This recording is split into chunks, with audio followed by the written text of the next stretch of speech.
Back to the best of the KQ Morning Show, 92 KQRS. If a man approaches you and says, would you like me to read your palm? That's not a good idea. I mean, it's hard to meet women. We get this. So a woman walking through a Walmart parking lot, of course, this happened in Florida when this 52-year-old dude walked up. He said he was a fortune teller, but he said he could read her palm. But instead of reading her palm, he stuck his hand down her shirt, roped her, and then ran off. Well, if he's a fortune teller, I hope he had the good sense to say to at least someone in his life, I see in my immediate future I'm going to be arrested. Yeah, I'm going to need a lawyer. Yeah, I mean, come on, at least put a button on that bit, fella. Well, he didn't have to run away. What if he stopped and went, wait a minute, let me give my report? Maybe this is replacing the palm. Did I say palm reader? I'm sorry. Cleavage reader. I got my palm read once. I was in high school. Do tell. And then said I was going to have two great loves in my life, and I was going to have to choose between them. Ozzy and Goats. goats. Or maybe it's between two goats. What if you had to choose between your goats? That's messed up. What if it was between Gigi and a goat? Oh, my God. Don't even do this to me right now. Gigi or the goat. So wait, the palm reader said two great loves? Yes. That's what it was? And was this palm reader, was there like a kerchief across her head? Were there a lot of jewelry? Full shebang. I'm just picturing like every movie trope I've ever seen about a fortune teller. Cards with her cards. A giant mole on her cheek. Yeah, big mole. Big hair coming on right it. out of the middle of that mole. I'm looking at my palms right now. There's those lines that have been there forever. Is it not... Of all the things people have gotten away with for millennia, is reading palms not the silliest one of all time? Oh, I see by these lines, all of these external things in your life that involve other humans will surely happen. There's your lifeline. There's your marriage line. Exactly. What does that mean? When's the last time you were on a date and you were like, this is going really well. I better show her my palm. And on the palm it says Cindy. Talk to the hand. Cindy. Well, it's a sign. Well, you can tell looking at my palm that I don't work for a living. It's obvious. Okay, there's that. This is why I don't buy into horoscopes, too. Like, my one thing where I say the reason I don't buy horoscopes is that Bob Marley and Axl Rose share a birthday. That's it. That's all I needed to know. I'm out. They share the same future. They have the same day. Don't tell me those two men have anything in common. I'm just saying. Don't buy in. 92 KQRS. Well, let's get right into it. It is a love nugget to start off the week. Tom Brady and Russian model Irina Shayk were out together in Tribeca over the weekend. You know, I don't know how serious this relationship is with Brady and Irina, but I'll tell you, I think Irina's a downgrade from Giselle. But hey, that's just me. So Kevin Costner's estranged wife, who was granted $129,755 a month support, was back in court Friday pleading poverty and asking for more money. The judge will rule next week. And by the way, Christine had a $5,000 Prada purse with her when she was in court, saying she was broke. Hey, it's hard to know who the biggest diva is. I mean, Celine Dion, Madonna, Mariah Carey, Lady Gaga, but my vote goes to Beyonce. Beyonce, who's on a world tour right now, and she travels with hundreds of toilet seats and a full-time toilet seat installer. Beyonce never sits on the same toilet seat twice. She doesn't like germs. I don't make this stuff up, folks. She also travels the world with a custom all-black golf cart enclosed with black glass so nobody can see her as she tools around backstage at her concerts. And a private, chic, enclosed dining area is constructed backstage every night that is 50 meters from any of her staff. They have to put a fence around it so nobody can get close to her. And any food she doesn't eat, she demands be thrown away. How ridiculous is that? Show business. Barbie continues to dominate the box office, and a lot of credit is going to the director, Greta Goring. But Greta's next project, man, this may be even better. Greta is directing the live-action 1937 Disney classic Snow White with Gal Gadot and Rachel Ziegler, and set for March national release. I can't wait. While we thought the strike might be over, it's not. However, I've learned that some technicalities have allowed some scabbers to continue working. Anne Hathaway, Glenn Close, Dakota Fanning, Mel Gibson, and Kevin Costner still on the job. That doesn't seem right. Odds and ends joining Ryan Reynolds, Ozzy Osbourne, Kendall Jenner, Drake, Jay-Z, Bob Dylan, George Clooney, Matthew McConaughey, Justin Timberlake, and Ludacris is Simon Cowell with his own vodka line. Oh, and by the way, Jamie Foxx has introduced his own line of brown sugar bourbon. And Brad Pitt, Francis Ford Coppola, Sting, Fergie, Cameron Diaz, they, of course, have their own line of wines. For me, it's just the old $2 Chuck. Hey, have a great day. We'll do it again tomorrow. Mike Evans, see ya. It's the KQ Morning Show. 92 KQRS. Back to the best of the KQ Morning Show. 92 KQRS. Craig Gass is joining us, who is hysterically funny. Also, one of the great impressionists. Very talented lad. Craig, welcome, sir. How are you this morning? I'm doing good, buddy. How are you? Did you tell the audience I ran into you at the Super Bowl? I got in a lot of trouble that week because friends of mine at these sports stations were asking me to join them as somebody famous so that it sounded impressive back to the cities they were broadcasting. Sure, yeah. And the only remotely sports guy that I can do an impression of is Tom Arnold, who used to host the Best Damn Sports Show, period. Right. So I was going down the road doing all these radio hits, being full-blown Tom Arnold going, hey, guys, it's been a lot of fun here at the Super Bowl. A lot of celebrities are coming. I was actually at a Cocaine Anonymous meeting last night with Brett Favre. I probably shouldn't say that out loud, but I was at a Cocaine Anonymous meeting with Brett Favre. He's a big cokehead, and his sponsor is Bob Costas, who's addicted to upskirt porn. I probably shouldn't say that out loud, but he's always popping off at work. And I just started rattling off random sports people and attaching them to addictions. People started tweeting Tom Arnold from around the world going, dude, it's supposed to be anonymous. And Tom started fighting everyone on Twitter. It was amazing. But yeah, I mean, you and I there's a lot of things that we've never even discussed that I was looking forward to catching up with you on. Well, I have to start at the very beginning because this has always been a mind-blowing thing to me about you, and that's for a guy that does so many voices, you actually grew up in a deaf family. My mom, my dad, and my sister are all completely deaf, which sounds like a joke, but it's not. Right. I've opened for a lot of rock bands. I've opened for Kiss. I've done stand-up comedy opening for Metallica, and I've found the most insensitive moments. Like when I opened for Metallica, the drummer of Metallica, Lars Ulrich, actually introduced me to his band by saying, hey, man, this is Craig. This is the guy that does all the voices, and check it out. His whole family is retarded. I go, you're retarded? Oh, my God. Like, you are messing my story up. But Oh, my. But most people will get sensitive when I tell them that my family is deaf, which is funny to me because the most insensitive jokes I've ever heard about deaf people have been from my own deaf family. Oh, well, sure. The best jokes come from the people who are the butt of those jokes. I mean, you gotta embrace it. So I'm not surprised to hear that. Like a couple years ago, I threw a surprise birthday party for my sister, and afterwards we're sitting down at dinner, and my sister, who is deaf, is signing to me, and she said, do you want to hear a good joke? And I said, sure. And then she said, me too. Yeah, but growing up in a deaf family, I couldn't learn how to talk from my family. I learned how to talk by copying all the voices I heard on TV. And I never got an accent from the Bronx, which is where I'm from. And everybody in the Bronx sounds like Tracy Morgan. Everybody in the Bronx talk like this, right. Whether you black or white, male or female. That's crazy. Hey, this is the voice of your next door neighbor, and I'm a Vietnamese girl. That's crazy. So, right. The weirder the voice, the easier it is for me to do it. From Christopher Walken, who's got a real stop and go kind of voice, where he'll talk every once in a while. He'll stop. And then I'll keep going. Or Adam Sandler, who's really silly, shibby-doo.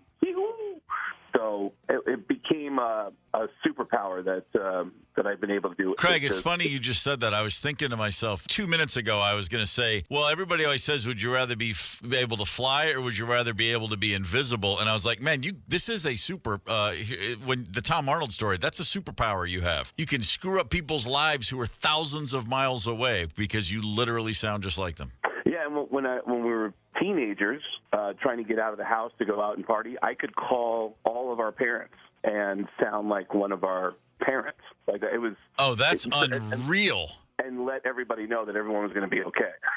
That's absolutely incredible. Yeah, you don't have to just do famous people. You can do your best friend's dad. You are the king if you're doing that in high school. Yeah, and it obviously led to radio, and then now, doing voiceover stuff, Family Guy, American Dad, a lot of acting roles in between. Sure. I was discovered by Family Guy on YouTube. I never auditioned for them. Their casting director, Linda Lamontagne, called me up. We would like to offer you a job. Are you available? I was sitting in a Long John Silver's when she called me. And I said, yeah. Of all the shows I've been on, King of Queens, Sex and the City, Law and Order, never watched any of those shows, but Family Guy, I've been a super fan of. I was excited when I went in. It was just me and Seth MacFarlane alone in a recording studio. And I got so nervous walking in that every time he made a joke, I would laugh a little too hard. I would go, and he'd go, whoa, relax, just calm down. I go, all right, sorry. I felt like I'm talking to a girl for the first time. The whole recording session barely lasted 5 minutes. Seth kept doing one line as Peter Griffin where he kept saying, this is crazier than when Al Pacino was a slumlord laundromat tenant. And then they cut to me as Al Pacino, surrounded by a bunch of broken down washers and dryers going, you're out of order, and you're out of order, and you're all out of order. There it is. I did that 3 times. I recorded that line, and then Seth, who was running the board, said, all right, I think we're good. And I'm so nervous because I believe in my mind that we are going to be friends now. So I stand up. I love that laugh, Candace. I stood up and said, so you want to hang out? And he goes, hey, what do you mean hang out? And I said, I don't know, you want to grab a coffee or something? And he goes, I have to work. And I said, okay, do you want me to leave? And he goes, yeah, get the hell out of here. I said, oh, I'm sorry. Grabbed my paperwork, walked out, and every time I've come back, Seth MacFarlane's never around. It's always this guy, Mike Henry, who does the voice of Cleveland and the creepy old guy. And every time I see Mike, I go, hey, Mike, is Seth around? And every time I see him, he goes, don't worry about Seth. We'll get you out of here real quick. We'll get you out of here real quick. Like, I genuinely creeped out one of my favorite people in the world. He clearly has he's got some lines in the sand. It's all right. Live and learn, brother. My last question, it's a very simple one. What's the hardest voice? They're all perfect, but which one took the most work? It's fun to me to give up halfway. You know what's weird is I can't do Mark Wahlberg, but I do something I call out-of-breath Mark Wahlberg. Perfect. Let's have it. Which everyone across your audience is lowering their expectations already, which you should. So, out-of-breath Mark Wahlberg is, I can teach you how to do this. Heavy breathing and just say a few words at a time. This is the whole Mark Wahlberg impression. Guys, are you serious? That's the whole impression. That's the whole impression. That's absolutely spectacular. That's fantastic. Craig, thank you for calling in, brother. I'm sorry to have to cut you out. GetGass, GetGass.com is the site. Take care, brother. Have a great time when you're in town. You got it. Thank you, brother. See ya. We're 92 KQRS. Experience Regina. The T-shirt could come with a date. You put your own date on the T-shirt. You know what I mean? And for some of us, obviously, it's a lifelong situation, and for some others, it's a day. Oh, I don't know. Gosh, out of the back of my mind, maybe in June of 1981. I mean, who can remember such things when you anyway, I don't know what the mass transit system is in Regina, but please tell me there's something they call the Regina monorails. Just there's trying too hard in my home state of South Dakota. Real public service campaign that ran in South Dakota. Winter driving can be treacherous. Should your tire leave a snowy or icy road, resist the urge to jerk the steering wheel. Overcorrecting only results in chaos. Besides, nobody likes a jerker. Instead, stay the course. Discover more winter driving tips at don'tjerkanddrive.com. Now, I would like to say that I participated in that, and Tony Lee and I wrote that for the state of South Dakota on purpose. But South Dakota quickly, yanked it, right? Immediately saying they had no idea that was offensive. Just now you've made yourself look stupid. At least say, we just went with a bad joke, our bad. But they doubled down and they tried too hard out there. You can make anything sound better with the British accent, though.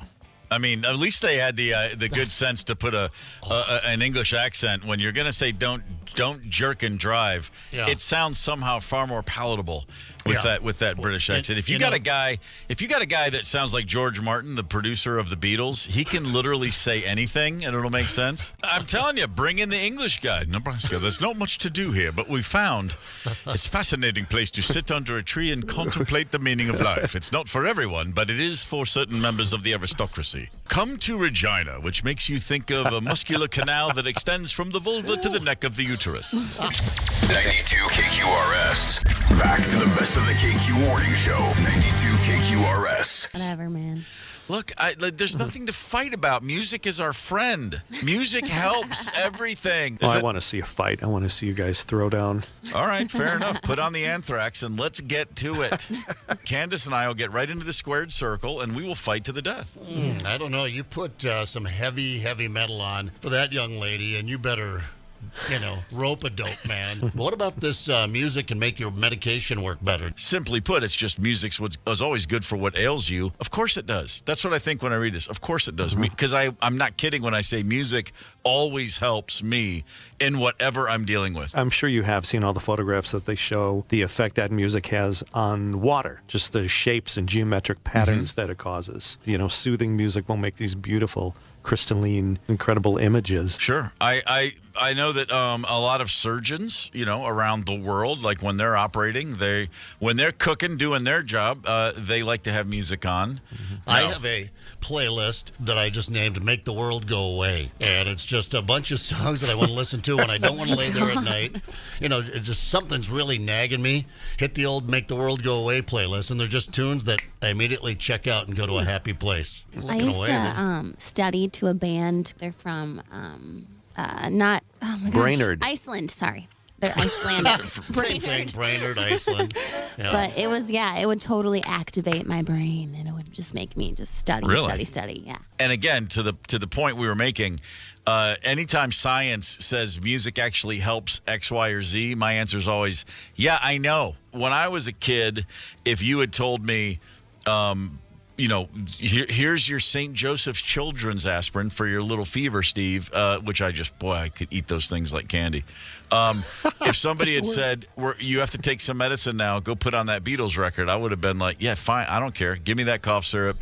Do you remember the cough syrup called Silence is Golden? Did anyone else ever have that in the house as a kid? No, we're just. I think it was straight grain alcohol with honey.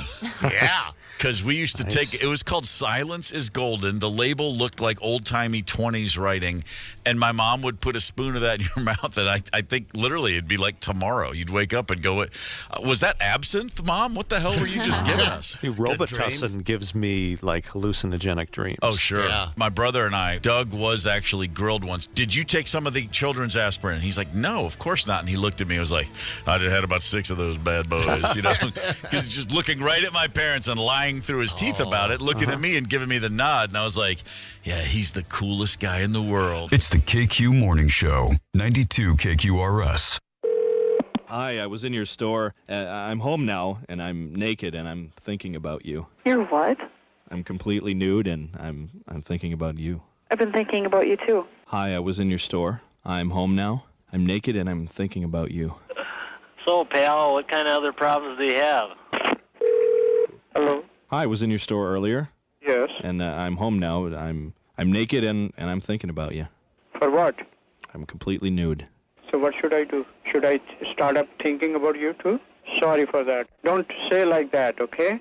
I'm home now. I'm naked and I'm thinking about you. What do you want to from me? I'm completely nude. Huh? I'm completely nude. You. I'm home now. I'm completely nude and I'm thinking about you. Woo-hoo-hoo. Can I call you back? Yeah, I was in your store. Uh-huh. I'm home now. Okay. I'm naked and I'm thinking about you.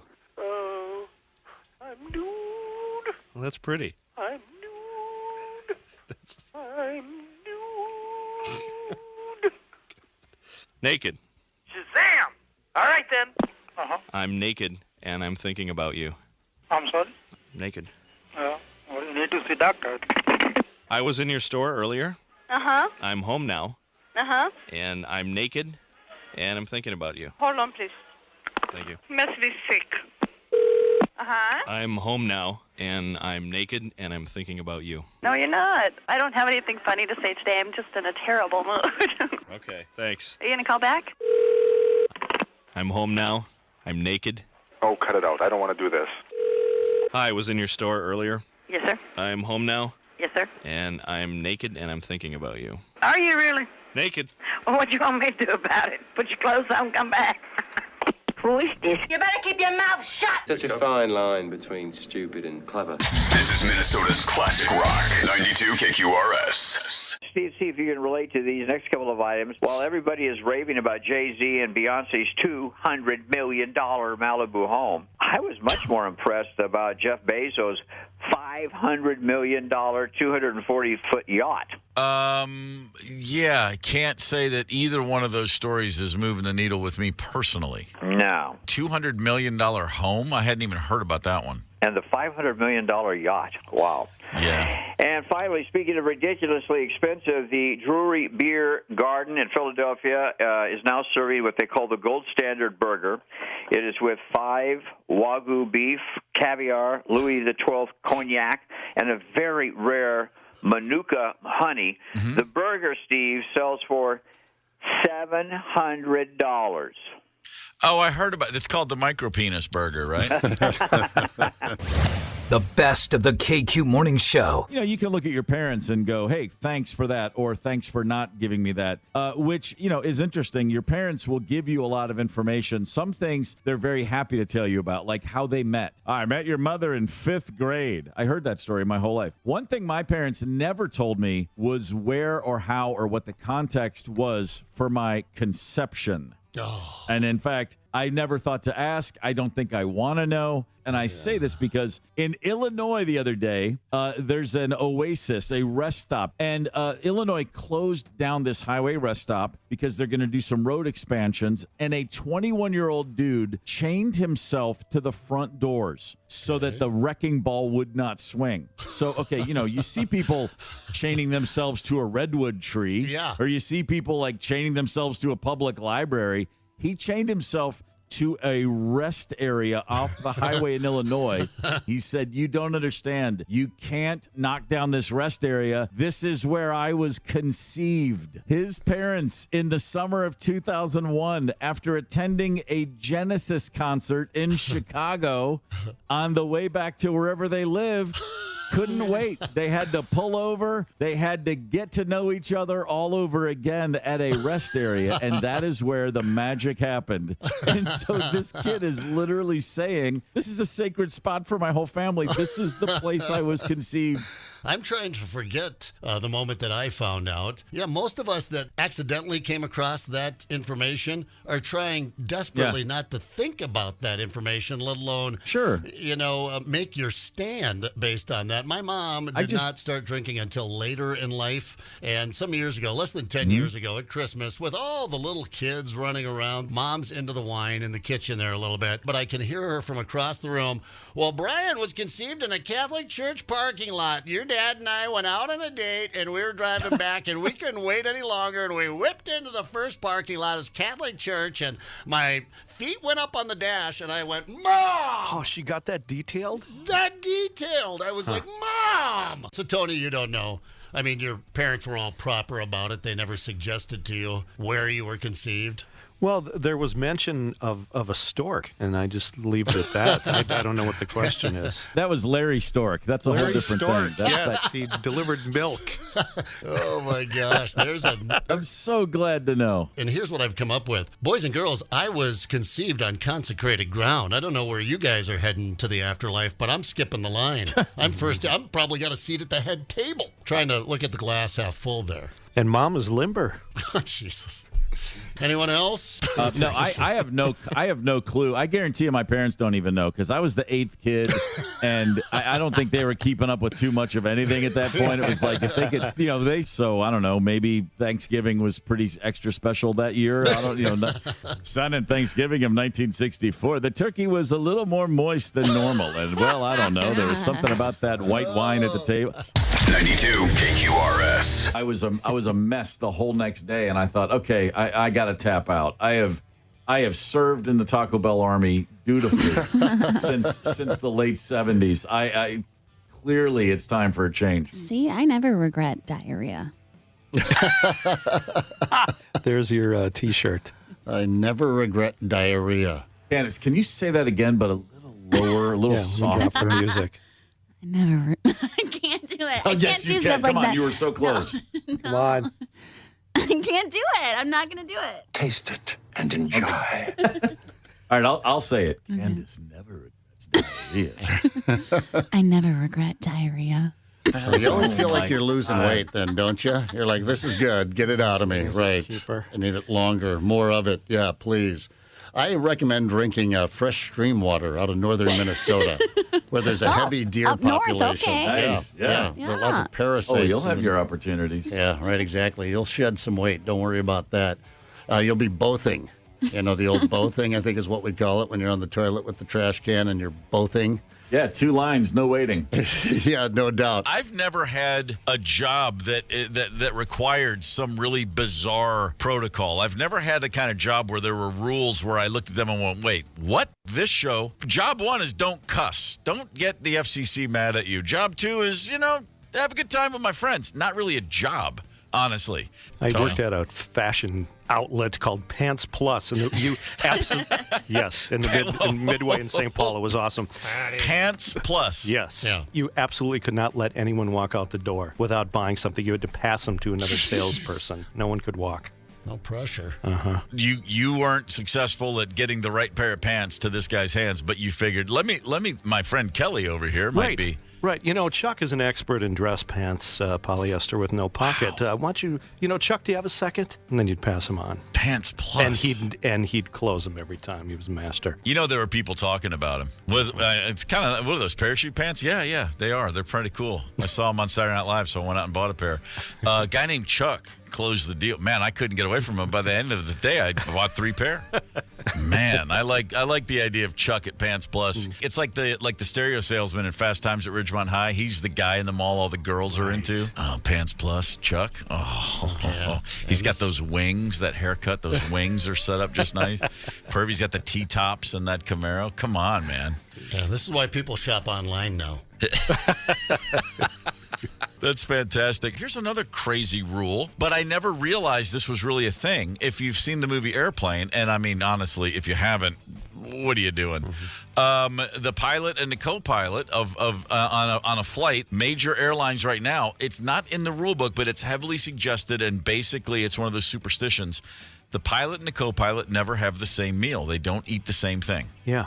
Simple. They just, in case there's something bad, in case there's a little side of botulism with that chicken teriyaki, they don't want both the pilot and the co-pilot to get sick. Well, they can have a little chat then, too. They can talk about what different entrees they enjoyed. Conversation pieces. Keeps them stimulated. From the tower flight deck. Is that tarragon on that carrot? Yeah, you got to give them something to talk about. We've got a fuel situation, Kennedy. We need to make an emergency landing, and I'm gassy. That's so funny. You think about the movie Airplane, and but the best part's not that the pilots both get sick, but they offer Leslie Nielsen. They say, "Well, we had steak or fish," and he says, "That's right, I had the lasagna." 92 KQRS.